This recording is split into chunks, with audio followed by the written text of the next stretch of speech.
여기서 잘 사는 이스라엘 사람들을 왜 광야로 불러내셨을까? 그죠?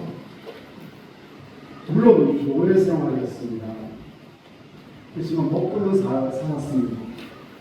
그냥 비전도 없이, 다른 목적도 없이 그냥 끌려가는 애국은 세상의 상징이거든요.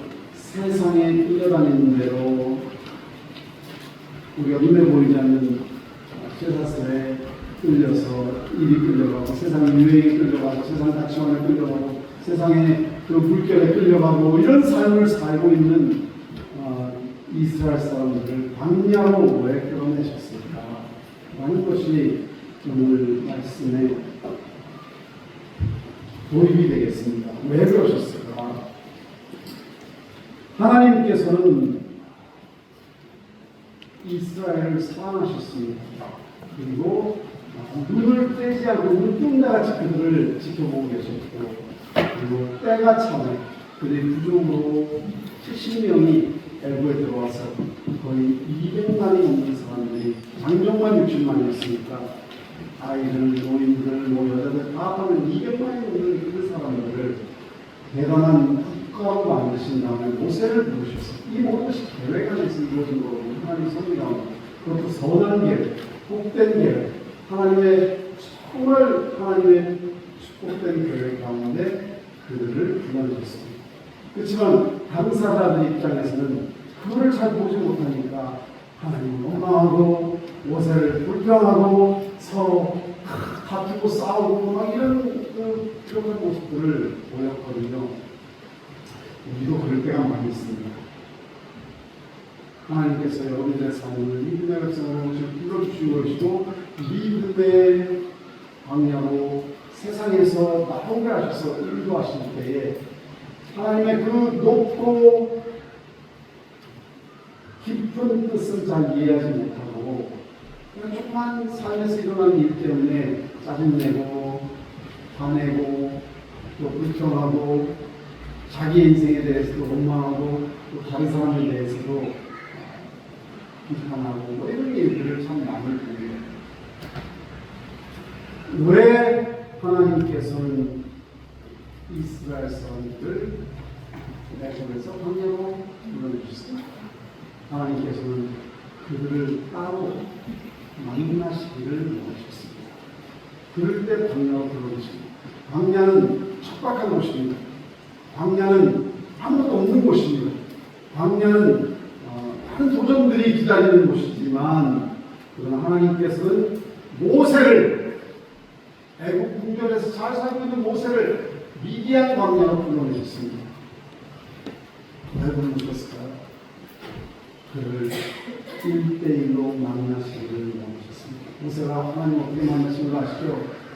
가스단으로 긁고 다녀 하나님을 보게 하시고, 그리고 당신이 누구신지를 처음으로 밝히십니다. I am who I am. 여호와 이름이 거기에 들어있는 거군요. 내가 너와 함께하는 하나님, 나는 스스로 있는 자. 그걸 영원전부터 계셨고, 우주만물을 창조하셨고, 이 세상을 주관하시고 영원토록 하나님이 되시는 내가 너를 부르노라. 그냥 모세가 자기를 부르는 또 사명을 주시는 하나님을 이해를 못했습니다. 하나님, 제가 애국을 간다고요? 애국 왕은 저를 모릅니다. 이미 저를 아는 애국 왕은 죽었고요. 이스라엘 사람도 제 이름을 기억을 못할 겁니다. 제가 누구라고 이야기하고, 당신의 하신이 누구냐고 제가 뭐라고 대답합니까? 라는 그 질문에 대해서 하나님께서 하나님 당신이 누구신지를, 하나님의 그 아이덴티티를 밝히십니다. 그리고 엘리야도 광야로 그를 부르셨습니다. 그리고 그를 긴밀하게 만나셨습니다. 세례 왕도 광야로 부르셨습니다. 광야에서 거친 소리가 되게 하기 위해서 광야로 부르셨고, 그 가운데 긴밀한 하나님이 동행하셨죠. 사도 바울도 주님을 만나는 밤에 아라비아 광야로 갔습니다. 그는 깊은 하나님과의 그 동행을 하고 있습니다. 예수님도 공사를 시작하시기 전에 어디로 가셨죠? 광야로 나가셨습니다. 광야는 편안한 곳이 아닙니다.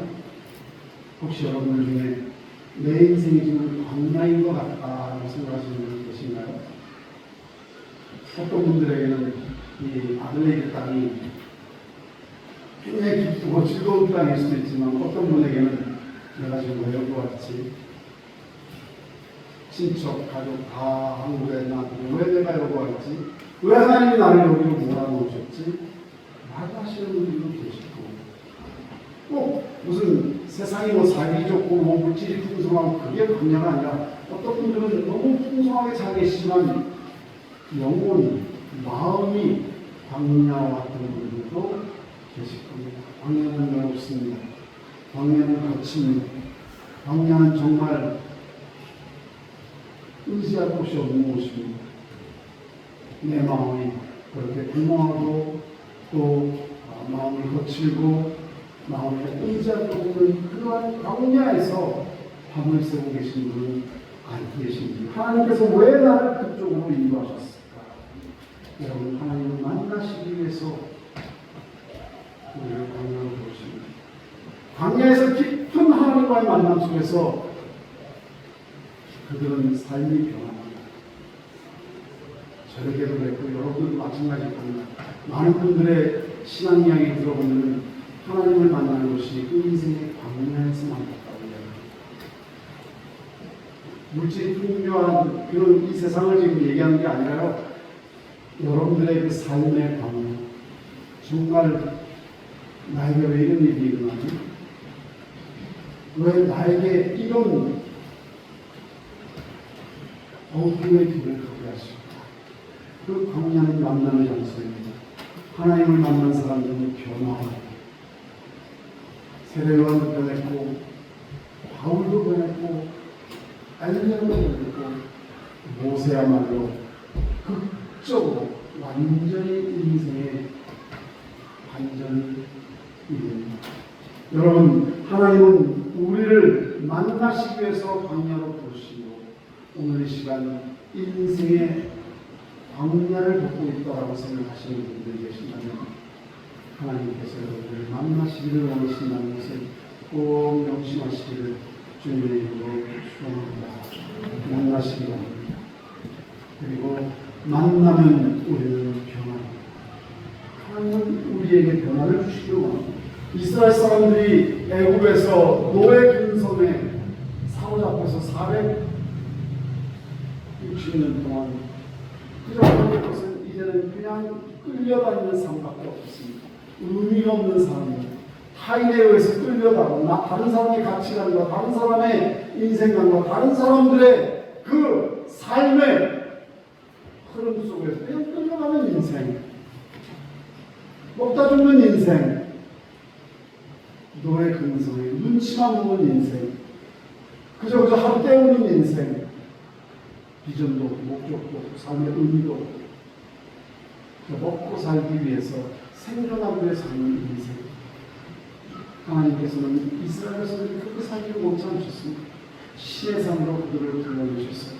그들을 만나셨고 하나님 백성이 누구라는 것을 가르쳐주셨고 성막을 세워서 하나님과 만나기를 끊임없이 만나는 하나님 백성으로서 세상에 그 복의 근원이 되는 백성으로서 그리고 그들에게 계명을 주셔서 하나님 백성답게 살도록 그들에게 정체성을 가르쳐주시고 사명을 주어주셨습니다. 하나님께서 만나는 이유가 거기에 있습니다. 그냥 노예처럼 살면 그냥 세상에 그냥 끌려다니고 그냥 그럭저럭 그냥 먹고 살다가 죽는 인생 산다면 부터 여러분들을 이곳에 부르지 않으셨을 겁니다. 세상에 그렇게 사는 방법이 많습니다. 그냥 살면 됩니다. 그냥 굶어 죽는 사람이나 다 먹고 삽니다. 그냥 그렇게 살면 돼요. 하나님 여러분들이 그렇게 보시지 않으십니다. 하나님의 택한 백성 남은 삶 동안에 하나님의 뜻을 따라 살고 하나님의 빛을 세상에 전파하며 살고 그리고 하나님과 교제하며 살고 하나님의 복을 누릴 뿐만 아니라 그 복을 모든 사람들에게 선포하는 하나님의 복음의 백성이 되기를 원하시기 위해서 부르셨고 만나셨고 만나서 여러분들이 변화를 이루기를 원하시는 것이죠. 여러분, 그 이스라엘 사람들을 부르신 다음에 성막을 짓게 하셨습니다. 성막은 우리 예배드리는 것을 예배드리는 장소였습니다. 지금과는 형태가 좀 달랐죠. 그 모든 제사 형태는 예수님 안에서 다 이루어졌기 때문에 더 이상 우리가 그렇게 제사를 드리지는 않습니다. 왜냐하면 예수를 믿음으로 우리는 더 나은 제사를 드리기 때문에 지금 여기에다 하나 피를 뿌리고 향을 피우고 이런 거 안 합니다. 예수 그리스도를 믿는 믿음으로 찢어진 휘장 안에서 하나님의 그 지성소 앞으로 직접 나와서 하나님께 예배를 우리가 드리고 있습니다. 그러나 그 당시에는 예수님이 온전히 그 화목 속죄 제사를 십자가에서 드리지 않은 상황이기 때문에 여러 가지 형태의 제사의 모습을 가르쳐 줬습니다. 속죄 제사, 화목 제사, 번제, 속건제 이런 것들을 가르쳐 주셨죠.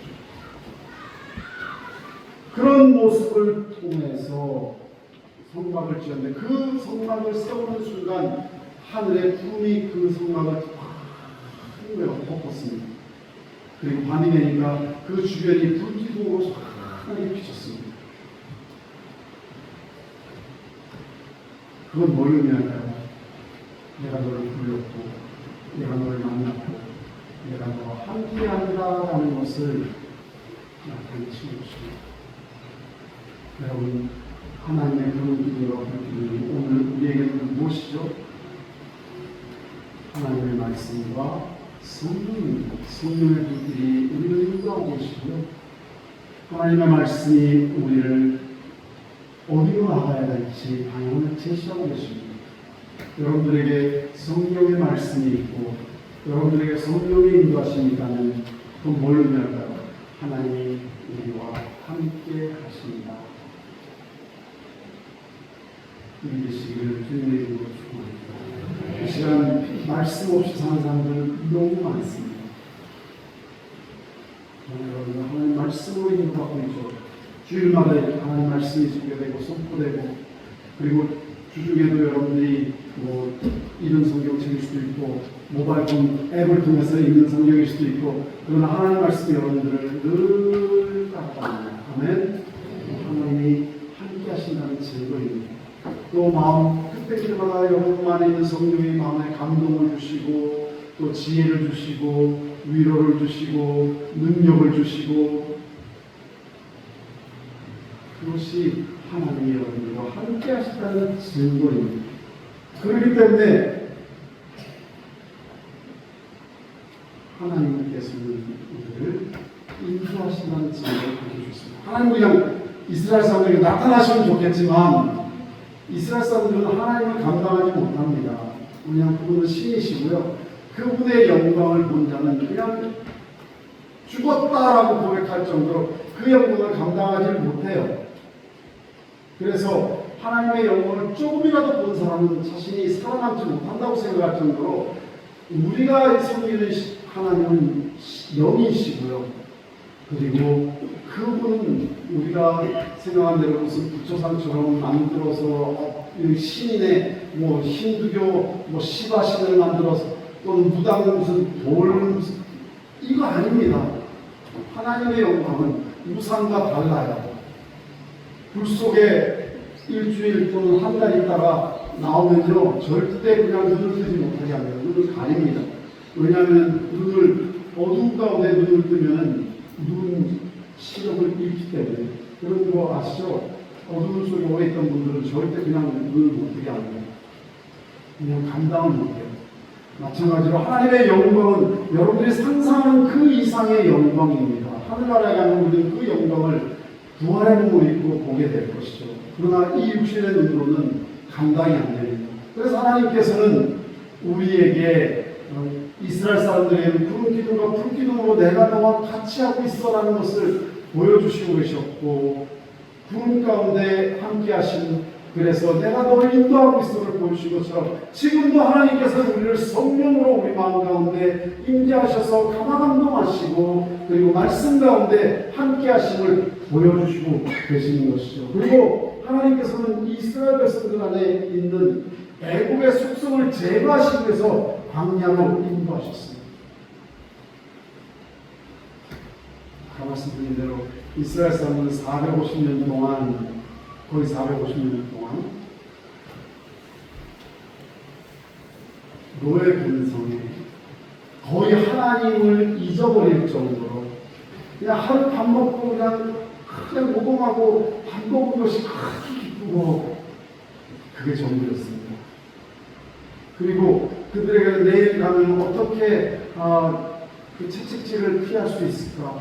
어떻게 하루를 그냥 내맞지 않고 보낼 수 있을까? 이게 삶의 전부였습니다. 자식들에 대한 희망이 있습니까? 무슨 비전이 있습니까? 내 인생에 대한 내가 남에게 무슨 영광이 된다 아니면 복의 이런 건 상상을 못합니다. 생각조차 못합니다. 우리가 세상에 있을 때 그렇게 살지 않았나요? 세상의 그 굴레 속에서, 세상의 그 세대의 가치관 속에서, 세상의 흐름 속에서 거기에 맞춰 살려고 하루하루 세상의 채찍을 피해가면서 살았다는 의미들이 하나님께서 이스라엘 사람들에게 이제는 그들에게 그 채찍과 쇠사슬의 노예의 모든 것을 끊어주시고 이제는 신의 산에서 하나님의 자녀로서 자유인으로서 하나님 그들을 만나시기를 원하셨다는 것이죠. 그 찌꺼기를 벗어버리는 것이죠. 군대 다녀오신 분들은 사회에 제대하고 나와도 아직 군대 몸에 밴 것들이 있죠. 세상에 있다가 군대 가도 그죠? 처음 들어가면 군대 막 훈련을 받고 있어도 어느 정도 훈련이 될 때까지는 사회에서 그 물든 것들이 습관들이 빠지질 않죠. 하나님께서 우리를 광야로 부르신 것은 이 세상적인 또는 세속적인 죄악적인 이런 것들을 다 빼기 위해서 우리를 믿음으로 준비시키시기 위해서 광야로 인도하신 것입니다. 그렇기 때문에 우리가 과연 가나안 땅에 적과 꿀을 가나안 땅에 들어가서 누릴 수 있는 자격이 있는 자들입니다. 여호수아와 갈렙은 그 가운데 세상 물이 다 빠져서 믿음으로 머리부터 발끝까지 충만하다 보니까 그들은 넉넉히 가나안 땅에 들어가서 그 가나안 땅을 누렸습니다. 나는 아직까지 노예 근성이 빠지지 않았던 그 백성들은 계속 원망과 불평과 그냥 하루하루 살아가는 거기에 조금 채워지지 않으면 그냥 노예 근성을 쏟아내는, 그리고 가나안 땅에 가서 종탄꾼의 말을 듣고는 그냥 하나님을 바라보지 못하고 노예처럼 자기들 표현대로 우리는 메뚜기 같습니다. 메뚜기처럼 펄쩍펄쩍 뛰다가 세상을 마치 그런 사람 되면 안 되겠습니다. 그냥 하나로 세상이 이래면 메뚜기처럼 펄쩍펄쩍 뛰다가 왜 사는지도 모르고 어디서 왔는지도 모르고 어디로 가는지도 모르고 내 인생의 상황이 뭔지도 모르고 내가 왜 오늘을 살아가는지 그 진정한 의미도 모르고 메뚜기처럼 뛰다가 죽는 인생 되지 않게 만드시기 위해서 하나님께서 여러분들을 이 광야로, 신앙의 광야로 부르신 줄로 믿습니다. 그리고 하나님은 부른 자들을 책임지십니다. 오늘 불기둥과 푸른 기둥이 그들을 감싸고 인도했다고 했잖아요. 하나님이 함께 하신다는 증거라고 말씀드렸죠. 이스라엘 백성들은 그 푸른 기둥을 볼 때, 불기둥을 볼 때 마음에 하나님이 함께 하시는구나. 아침에 일어나니까 푸른 기둥이 보여. 자다가 일어나니까 푸른 기둥이 보여. 하나님이 함께 하시는구나. 여기 40장 34절 35절 구름이 평하게 덮이고 여호와의 영광이 성막에 충만하며 모세가 홍함에 들어갈 수 없으니 이는 구름이 평하게 덮이고 여호와의 영광이 성막에 충만함이었으며 예수님께서 우리에게 뭐라고 말씀하셨죠? 내가 너희와 함께하여 볼지어다 내가 세상 끝날까지 너희와 함께 있으리라. 어디에 기록되어 있습니까? 하나님 말씀이 기록되어 있습니다. 이 말씀이 뭐라고 했죠? 불기둥입니다. 이게 불기둥입니다. 이 말씀을 읽을 때마다 하나님 하나님께서 함께 하시는 언제까지? 세상 끝날까지. 아니 세상 끝난 후에도 우리를 데리러 오셨구나. 우리는 이 말씀을 통해서 하나님의 우리와 함께 하심을 봅니다. 그렇기 때문에 그 하나님이 함께 하신다는 사실을 보는 사람들은 하나님 뜻대로 살아가는데 담대해져요. 이스라엘 사람들은 그것을 볼 때마다 담대해졌습니다. 광야라고 내일 먹을 것이 없다고? 아니야, 하나님 함께 계셔. 만나를 주실 거야. 메추라기를 보내주실 거야. 우리에게 물을 주실 거야. 우리는 죽지 않아. 그들은 담대해졌습니다. 행진할 수 있었고 모든 싸움에서 이겨나갈 수가 있었습니다. 여러분, 주님의 약속이 두름 기둥과 불 기둥처럼 여러분들에게 있는 거 아시죠?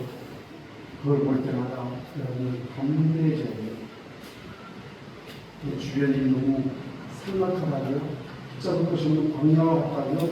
누구 하나 도울 수 있는 그런 어떤 의지할 그런 처소가 없다고요? 아니요. 여러분들의 영혼은 하나님의 말씀을 붙잡으셔야 됩니다. 말씀을 읽고 그 약속을 볼 때마다 마음이 담대해져서 하나님께서 나와 함께 하심을 기쁨으로 여기고 나아갈 수 있어야 됩니다. 우리는 이 세상을 넉넉히 이길 수 있는 담대한 믿음, 이 말씀을 통해서 우리는 얻게 됩니다. 하나님 여러분과 함께 하십니다. 절대 포기하지 않으십니다. 절대 여러분들의 손을 놓지 않으십니다. 여러분들의 힘이 없어서 여러분들이 스스로 하나님의 손을 놓을 수 있을지 모르지만 하나님이 택한 백성, 하나님이 부르신 백성, 하나님이 지신 백성 절대 이 손을 끝까지 놓지 않으실 겁니다. 그것을 신학적으로 우리가 성도의 견인이라고 해요. 하나님은 끝까지 하늘나라 갈 때까지 그 손을 놓지 않으실 것입니다. 담대하십시오. 그리고 하나님께서 함께 하신다는 사실을 확인할 때마다 이스라엘 사람들은 거룩하신 하나님 앞에 자신이 주의 말씀을 고백하고 하나님의 거룩함을 나아갔습니다. 하나님이 안 계시면, 여러분 세상에 하나님이 안 계시면 우리 마음대로 살면 되는 거 아닌가요? 내 멋대로 살면 되는 거 아닌가요? 하나님 없는 삶은 누가 누구에게 무엇이 옳다 무엇이 그르다를 얘기할 수 있을까요? 아무도 그렇게 얘기할 사람은 없습니다. 세상 법은요, 남에게 해를 끼치지 않는 한 여러분들을 타치하지 않을 겁니다. 내 마음속에 수많은 더러운 죄악과 더러운 생각이 있어도 세상 법은 여러분들을 타치하지 않을 겁니다. 아무리 나쁜 짓을 하더라도 여러분들이 남을 해치지 않으면 절대 세상 법이 타치하지 않을 겁니다. 그렇다고 우리가 의인인가요? 아니요. 하나님은 우리의 마음을 보시고 우리의 중심을 보시는 분입니다. 하나님이 함께 하신다는 것을 볼 때에 우리는 세상 수준이 아니라 하나님의 거룩함을 봅니다. 그 거울에 비추어서 내 마음에 너무나도 욕심과 시기와 이익과 질투와 악한 생각과 더러운 생각이 있음을 우리는 봅니다. 왜? 하나님이 계시는 것 때문에. 그것이 진리입니다. 여러분, 만약에 내가 정말 별별 얼굴에 더러운 뭐를 다 하더라도 복면 쓰고 나갔을 때 사람들이 내 얼굴에 더러운 오물이 붙은 걸 알까요? 모를 겁니다. 그렇다고 내가 깨끗할까요? 아니요. 더럽습니다. 하나님 우리 마음 중심을 보시고 하나님 나라는 거룩한 나라예요. 우리 하나님 거룩한 백성입니다. 그래서 하나님이 함께 하신 말씀이 동행하는 백성들은 정말 하나님 앞에 늘 그 거룩 앞에 내 마음을 비춰보면서 회개하면서 하나님의 성령이 내 마음을 그 성령의 불로 뽑으시고 성령의 물로 씻으시고 어제보다 오늘 더 거룩함으로 오늘보다 내일이 더 거룩함으로 나아가 하나님의 모습 닮은 거룩한 백성으로 나오게 될 것입니다. 이스라엘 사람들은 성막 가운데 하나님이 함께 하심을 보고 정말 그들은 하나님 앞에 철저하게 회개하면서 거룩한 백성으로 나아갔다는 것이죠. 그리고 이 구름 기둥과 불 기둥을 보면서 그들은 하나님이 자신들을 지키신다는 것을 확신했습니다.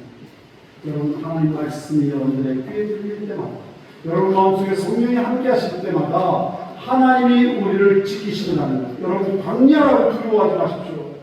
절대 여러분들은 혼자가 아닙니다.